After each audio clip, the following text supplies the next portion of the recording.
తాకట్టులో ఉన్న బంగారానికి తక్షణ విముక్తి. ఈ రోజు మార్కెట్ రేట్ క్యాష్ మీ చేతిలో. శివ గోల్డ్ కంపెనీ, మీ నమ్మకానికి మా హామీ.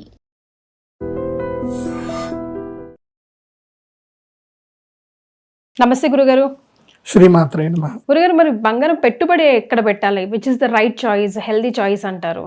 అంటే స్టాక్లో పెట్టాలా, లేకపోతే గోల్డ్ జ్యువెలరీలో పెట్టాలా, లేకపోతే బిస్కెట్ రూపంలో, సాలిడ్ రూపంలో పెట్టాలా? Which will the intelligent choice అంటారు? ఒకటి, ఇది మనం ఉంటున్న కాలం ఏంటంటే కలికాలం.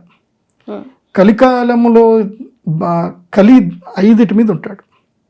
ఫస్ట్ బంగారం మీదనే ఉంటాడు, ఎక్కువగా దేని మీద ఉంటాడు? బంగారం మీద ఉంటాడు. తర్వాత జూదము, మాంసము, వేశ్య, వ్యసనం, గ్యాంబ్లింగ్, వీటిలలో ఉంటాడు. ఈ 4 ఎట్లాగో మనకి మన పెద్దవాళ్ళు చిన్నప్పటి నుంచి చెప్తున్నవే, వీటి జోలికి పోదురా అని చెప్తారు, కానీ మనం పోతానే ఉంటారులేండి. అది తర్వాత అది ఎందుకోసమంటే ఈ కలియుగంలో మొత్తం డబ్బులు ఎక్కడ ఉంటాయంటే ఈ 5 ఉంటాయి. ఒకటి జూదం అని చెప్పాడు. జూదం అంటే nothing but the stock market. ఇప్పుడు ఆ జూదం స్టాక్ మార్కెట్కి ఇంకొకటి ఏంటంటే బిట్ కాయిన్స్ రూపం లోపల అవి బిట్ కాయిన్ అంటే అది ఎక్కడుందో, దాని వాల్యూ ఏందో, ఏ దేశం గుర్తించదో ఏం తెలియదు, కానీ మాత్రం దానికి వాల్యూ పెరిగిపోతూ ఉంది. దాన్ని కొన్ని లక్షల కోట్ల ట్రేడింగ్ అవుతుంది. సో క్రిప్టో కరెన్సీలో కలిగి ఉన్నాడు. సో ఏవైతే ట్రేడింగ్ చేసేటివి ఇవన్నీ కూడా, గ్యాంబ్లింగ్ అనేటివన్నీ కూడా దాంట్లోనే కలిగి ఉంటాడు. రెండోది ఏంటంటే ఈ మాదక ద్రవ్యాలు, మత్తు పదార్థాలు, వీటన్నిటిలోనూ కూడా కలిగి ఉంటాడు. సో దానికి ఎక్కువ వాల్యూ కలికాలంలో. మూడవది ఏంటంటే వేశ్యా స్త్రీలు. ఎక్కడైతే స్త్రీలు తమ ఒళ్ళు అమ్ముకుంటారో, ఎక్కడైతే స్త్రీలు అగౌరవపడతారో, ఎక్కడైతే స్త్రీలు ఇబ్బంది పడుతూ ఉంటారో ఆ ప్లేస్లోనూ కలిగి ఉంటాడు. అంటే మొత్తం స్త్రీల మీదకి వెళ్ళిపోతాడు. దుష్ట స్త్రీల మీద కలిగి ఉంటాడు. ఇంకా మంచి స్త్రీల మీద రాడు, దుష్ట స్త్రీల మీద వస్తాడు. ఎవరైతే పాతివ్రత్య నియమాలు పాటించాడో వాళ్ళ మీద వెళ్ళిపోతాడు. నాలుగవది ఏంటంటే మాంసం, గోమాంసము, ఇంకా మొత్తం మాంసం మీదనే, మీట్ మీద మొత్తం. అంటే ఎక్కడైతే రక్తం ఏర్లై పారుతుందో, మాంసం ఎక్కడైతే విక్రయమవుతుందో అక్కడ కలిగి ఉంటాడు. సో దాంట్లో మెయిన్ ప్రియారిటీ ఏంటంటే గోల్డ్. ఈ 4టికి చాలామంది దూరం ఉండొచ్చు, కానీ దీనికి మాత్రం అందరూ అట్రాక్ట్ అవుతారు. మంచి వాళ్ళు అట్రాక్ట్ అవుతారు, చెడ్డవాళ్ళు అట్రాక్ట్ అవుతారు. సో గోల్డ్ అనేది చాలా ప్రేషియస్ మెటల్ కలికాలంలో. దీనికి భవిష్యత్తులో ఎప్పుడైనా గుర్తుపెట్టుకోండి, ప్రతి సంవత్సరం గోల్డ్ వాల్యూ $250 నుంచి $500 పెరుగుతానే వెళుతుంది తప్ప తగ్గదు. కన్ఫామ్గా $250 పెరుగుతుంది రేట్. ప్రతి సంవత్సరం రేట్ పెరుగుతానే పోతుంది. అంటే ఇవాళ నేను $4,000 కొన్నాను అనుకోండి, నెక్స్ట్ ఇయర్ 4,250, ఆ తర్వాత 4,500, ఒక 10 years తర్వాత చూసుకుంటే వెళ్ళిపోతుంది. అంటే మినిమం వాల్యూ చెప్తున్నా, పెరిగేది మినిమం, ఇంకా మాక్సిమం ఇంకా చాలా పెరుగుతుంది. సో ఇప్పుడు గోల్డ్ వాల్యూ బాగా ఉన్నప్పుడు మీరు గోల్డ్ వేసుకొని వెళ్ళారు, మీరు ఏదైనా టూర్కి వెళ్ళారు, ఏదైనా అడవిలోకి వెళ్ళారు, ఎక్కడో వెళ్ళారు, మీరు మీ శ్రీవారి పిల్లలతో అందరితో కలిసి వెళ్ళారు. అక్కడ మీరు నడిచొస్తున్న ఆస్తి మీరు వాడికి, దొంగలకు, మీ ఒంటి మీద జస్ట్ ఇప్పుడు 20 గ్రాములు 50 గ్రాముల బంగారం ఉందనుకోండి, వాడికి ఆటోమేటిక్ వాడికి ఒక అపార్ట్మెంట్, ఒక ఇల్లు కొనుక్కోవచ్చు. వాడి జీవితం స్టార్ట్ అవుతుంది ఆ గోల్డ్ దగ్గర పెట్టుకుంటే. అండ్ గోల్డ్ కరిగిస్తే అది వీడిదా వాడిదా అని చెప్పడానికి ఉండదు. కాబట్టి గోల్డ్ అనేది ఈజీ టు స్టీల్, ఈజీగా దొంగతనం చేయగలిగిన మెటీరియల్ అది. అండ్ నువ్వు పట్టుకోలేవు, జీవితంలో నువ్వు పట్టుకోలేవు, తిరిగి పట్టుకోలేవు. కాబట్టి గోల్డ్ ఒంటి మీద వేసుకోవడం భవిష్యత్తులో మంచిదా చెడ్డదా మీరే చెప్పండి. మీరు చెప్పిన దాని ప్రకారం వేసుకోకపోవడమే బెటర్ గురుగారు.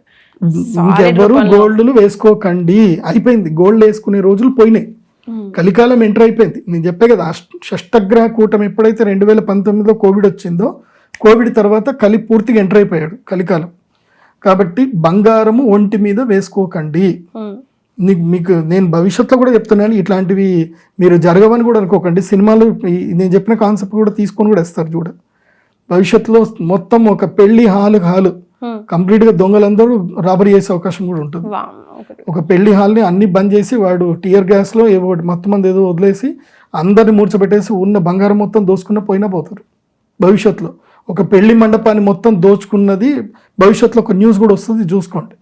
అందుకోసం అంటే దొంగలంతా మితిమీరిపోతారు. సో ఇప్పుడు పెట్టుబడి గోల్డ్లో పెట్టకూడదు, ఏది జ్యువెలరీ ఆర్నమెంట్ రూపంలో పెట్టుకోకూడదు. నీకు పెళ్లి కోసం ఎంత అవసరమో అంత కొనుక్కో, అతి అవసరం లేదు. అతిగా 7 వారాల నగలు అవి పెట్టుకోకూడదు. నీకు ఎంత అవసరం, మంగళసూత్రాల వరకు, మెట్టెల వరకు, ప్రధాన ఉంగరము ఏవైతే అవసరమో అక్కడి వరకు కొనుక్కోండి. అది మన సాంప్రదాయం కాబట్టి అక్కడి వరకు కొనుక్కోండి. అది కూడా నేను నిజంగా చెప్తున్నాను, మీరు నన్ను కొంచెం తిట్టుకున్నా పర్వాలేదు, ఈయన సనాతన సాంప్రదాయం అయ్యి మంగళసూత్రాలు మెడలో వేసుకొని వెళ్ళొద్దని అంటాడు ఏంది అని మీరు తిట్టుకున్నా పర్వాలేదు. నేనైతే యాక్చువల్ ఒరిజినల్ సాంప్రదాయం ఏంటంటే పసుపు తాడే సాంప్రదాయం. మంచిగా ఎట్లా మీరు బయట ఎక్కడైనా పెద్ద పెద్ద టూర్లు వెళ్తున్నారు, హాయిగా పసుపు తాడు కట్టుకొని వెళ్ళండి. ఎందుకోసం అంటే మీరు ఇప్పటికీ చెప్తున్నాను, మీరు ప్రమాదం ఉంది కాబట్టి ప్రమాదం ఉంది. మీరు కోల్కతా వెళ్ళారనుకోండి, వెస్ట్ బెంగాల్ వెళ్ళండి, ఇప్పటికీ లైవ్ చెప్తున్నాను, మీరు వెస్ట్ బెంగాల్ వెళ్ళండి, మొత్తం ఊరంతా తిరగండి, మీకు ఎవ్వరు ఒంటి మీద బంగారం కనబడదు. అవునా గురుగారు? బెంగాల్లో బంగారం లేకనా ఎవరు ఒంటి మీద బంగారం వేసుకోరు. అక్కడ మంగళసూత్రం ప్లేస్లో వాళ్ళు శంఖం ఒకటి కడియం వేసుకుంటారు, వాళ్ళు ఎక్కడ ఒంటి మీద గోల్డ్ వేసుకోరు. నేను మా ఫ్రెండ్తో కలిసి కోల్కతా వెళ్ళాను, నా మెడలో చైన్ ఉంది. మనకి సౌత్ అంతా మనం సూపర్ కదా, చైన్ వేసుకోకపోతే మనకి మెడలో చైన్ లేదని చైన్ వేసుకుంటే ఇక నా ఫ్రెండ్, అరే నువ్వు చైన్ ఎందుకు వేసుకున్నారా, నువ్వు పైన బటన్లాగా వేసేసుకో అంటాడు. ఇక ఏం కాదురా అని నేను లోకల్ ట్రైన్లో పోతే ప్రతి ఒక్కడు నన్నే చూడడం, ఎవడైనా సరే గోల్డ్ చైనే చూస్తున్నారు. ఇంకా నాకు అర్థమైపోయింది ఎందుకురా ఇట్లా అంటే, అప్పుడు పైన వేసుకున్నాక వాడు చెప్పిండు, ఈ పక్కనే బంగ్లాదేశ్ ఉంటుందిరా, ఈ బార్డర్కి ఎవడు కూడా ఆపేది ఏమి ఉండదు, ఇక్కడ దోసుకుంటారు అటు వెళ్ళిపోతారు, సో ఇక్కడ దొరకరు, ఇక్కడ అసలు వాల్యూ లేదు, ఇక్కడ మనిషి ప్రాణంకి వాల్యూ లేదు, కొట్టి తీసుకెళ్ళిపోతారు అంతే, నువ్వు కేసులు పెట్టినా నీకు తిరిగైతే దొరకదు, ఈ రియలైజ్ ఫస్ట్గా అంటే ఇమీడియట్గా తీసుకొని ఇంటికి వెళ్ళాక మొత్తం గోల్డ్ తీసి లోపల పెట్టేసుకొని తర్వాత తిరిగా అనమాట. అది అర్థం చేసుకోండి. సో ఇప్పుడు ఇన్వెస్ట్మెంట్ ఎక్కడ పెట్టాలి? సింపుల్, స్టాక్ మార్కెట్లో ఇన్వెస్ట్మెంట్ పెట్టుకోవచ్చు, గోల్డ్ ఈటీఎఫ్లలో ఇన్వెస్ట్మెంట్ పెట్టుకోవచ్చు, దాంట్లో అయితే ఎలాంటి మోసం లేదు, కానీ ఇక్కడ కూడా కొన్ని జాగ్రత్తలు ఉన్నాయి. గోల్డ్ ఈటీఎఫ్లో మీరు పెట్టుబడి పెట్టేటప్పుడు మీరు కంపల్సరీ ఒక ఫినాన్షియల్ కన్సల్టెంట్ని అప్రోచ్ అవ్వాలి. ఎందుకోసం అంటే మీకు మార్కెట్ ఇప్పుడు నేను ఇప్పటిదాకా చెప్పిందంతా కూడా నేను ఎంతో కష్టపడి నేర్చుకున్న రీసెర్చ్. డాలర్లో వాల్యూ చూడాలి, మార్కెట్ ఎట్లా నడుస్తుంది, ప్రైస్ పడుతుందా పెరుగుతుందని మీకు ఎట్లా తెలుస్తుంది? ఎవడు ఇన్ఫ్లుయెన్సర్ చెప్పినా వినకూడదు. ఇప్పుడు నేను కూడా ఇన్ఫ్లుయెన్సర్ కింద లెక్క, నేను చెప్పింది కూడా వినొద్దనే చెప్తా. ఫినాన్షియల్ ఎవరైతే సెబీ నుంచి ఎవరైతే రికగ్నైజ్డ్ ఉంటారో వాళ్ళని మీరు కన్సల్టేషన్ తీసుకోవాలి. నా దగ్గర కన్సల్టేషన్ తీసుకోవాలంటే నేను ఆస్ట్రాలజికల్గా చెప్తా, పెరగవచ్చు పెరగకపోవచ్చు, ఈ సినారియో నేను ఆస్ట్రాలజికల్గా చెప్తా, కానీ సెబీ వాళ్ళు చెప్పేది మాత్రం ఫస్ట్ బిలీవ్ చేయాలి. వాళ్ళు కూడా ఎంతకంతే చెప్తారు. ఎందుకోసం అంటే ఎవరు 100% చెప్పరు. కాబట్టి ఫస్ట్ దీని నాలెడ్జ్ గెయిన్ చేసుకోండి, గోల్డ్ వాల్యూ ఎట్లుంది ఏ కథ అని. ఈటీఎఫ్లలో కొనుక్కోవచ్చు. ఈటీఎఫ్లలో కొనుక్కునేటప్పుడు ఏంటంటే డైరెక్ట్గా క్యాష్లోనే కొనుక్కోవాలి, అంటే దాన్ని క్యాష్ మార్కెట్ అంటారు. అంటే మన సేవింగ్ అకౌంట్ నుంచి ఆ అకౌంట్లోకి డబ్బులు వేసుకోవాలి, ఆ డబ్బులతోటే కొనుక్కోవాలి. కానీ ఈ బ్రోకరేజ్ ఛానల్స్ ఏంటంటే కనుక, అంటే ఎవరైతే మీడియా అప్స్టాక్స్ కానీ ఏంజిల్ అని కానీ వీళ్ళు ఏం చేస్తారు అంటే మనకి ఎంటీఎఫ్ అని ఇస్తారు, మార్జిన్ ట్రేడ్ ఫండ్ అని ఇస్తారు. అంటే మీరు ఒక 20 లక్షలు మీరు వెనుక పెడితే మేము మీకు ఎక్స్ట్రా 30 లక్షలు ఇస్తామని చెప్తారు. వాళ్ళు ఇచ్చి మీరు కొనుక్కోండి అంటారు. అట్లా కొనకండి. వాడు ఎక్కువ డబ్బులు ఇస్తాడు, వాడేమడుగుతాడు, నాకు వడ్డీ ఇవ్వండి చాలు అంటాడు. వాడు ఎంత 8.5% అంటే లక్షకి నాకు 8,500 ఇవ్వండి చాలు సంవత్సరానికి, అంతకన్నా ఎక్కువ అవసరం లేదు అంటాడు. అంటే 8,500 నుంచి 12,000 వరకు వాడు వడ్డీ తీసుకుంటాడు. వడ్డీ కట్టి నాకు లాభం వస్తుంది అనుకుంటే మీరు మోసపోయినట్టు. ఆ జోలికి వెళ్ళకండి, ఎంటీఎఫ్లో కొనకండి. ఎందుకోసం అంటే సడన్గా మార్కెట్ పడిపోయింది అనుకోండి, వాడు అప్ టు ఒక లెవెల్ వరకు వాడు మిమ్మల్ని ఏమో అడగడు, కానీ ఒక లెవెల్ వరకు పడిపోయిన తర్వాత ఏమంటాడంటే కాల్ చేస్తాడు, బాబు మీరు ఇంకొన్ని డబ్బులు వేయాలి లేకపోతే మేము సేల్ చేసేస్తాం అంటాడు. సో అప్పుడు వాళ్ళే సేల్ చేసేస్తారు. సేల్ చేస్తే ఉన్నది మొత్తం పోతుంది. కాబట్టి అట్లా కొనొద్దు. క్యాష్ మార్కెట్లో మీరు కొనుక్కున్నారనుకోండి, మీరు అంగట్లో వెళ్ళి గోల్డ్ కొన్నట్టే మీకు వాల్యూ, మీ ఇంట్లో మీ దగ్గర భద్రంగా ఉన్నట్టే. మార్కెట్ పడ్డా వాల్యూ తక్కువ కనిపిస్తుంది కానీ వాల్యూ పోదు, ఎక్కడికి వాల్యూ తక్కువ కనిపిస్తుంది కానీ పోదు, మళ్ళీ పెరిగినప్పుడు వాల్యూ పెరుగుతుంది, సేఫ్ జోన్లో ఉంటారు. సో క్యాష్ మార్కెట్లోనే కొనండి, ఫ్యూచర్స్ అండ్ ఆప్షన్స్లో కొనుక్కోకండి, ఎంటీఎఫ్లో కొనకండి. బంగారంలో వెండిలో కానీ కొనుక్కున్నా తక్కువ రేట్లో కొనుక్కోండి, ఎక్కువ రేట్ వచ్చినప్పుడు అమ్మేసుకోండి. దానికి ఫస్ట్ మీరు ఏదైనా ట్రైనింగ్ తీసుకోండి, జీటీటీ ఆర్డర్ ట్రైనింగ్ తీసుకోండి, లేదంటే మీ దగ్గరనే ఒక ట్రైనింగ్ సెషన్ పెట్టండి, సెబీ వాళ్ళని పిలిచి. ఉన్నాయి గురుగారు మన దగ్గర మన ఛానల్స్ అన్నిట్లో, మనీ ఛానల్స్ అన్నిట్లో కూడా ఇవన్నీ ఉంటాయి. సెబీ వాళ్ళ నుంచి మీరు ట్రైనింగ్ ఇప్పియండి, ఒక 1 డే ట్రైనింగ్ ఇప్పియండి, నేర్చుకుంటారు, వెళ్ళిపోతారు, ఆ ప్రకారంగా చేసుకుంటారు. అట్లా చేసుకోండి. కాకపోతే భవిష్యత్తులో బంగారము ధర ఇంకొక 5 ఏళ్లకి చూస్తే $8,000 వెళ్ళినా ఆశ్చర్యం లేదు. అంటే మన లెక్క ప్రకారం చూస్తే 3 లక్షలు తులం 3 లక్షల నుంచి 5 లక్షల వరకు పోయినా పెద్ద ఆశ్చర్యం ఏం లేదు. నాకు తెలిసి ఇప్పుడు నా కొడుక్కి 18 ఏళ్ళు, ఇప్పుడు వాడికి 28 ఏళ్ళు వచ్చాయి. అంటే 10 ఏళ్ళ తర్వాత నా కొడుక్కి నేను బంగారం కొనాలి అనుకుంటే నేను అన్నం అమ్ముకోవాల్సి వస్తుంది, అంత పరిస్థితి ఉంటుంది.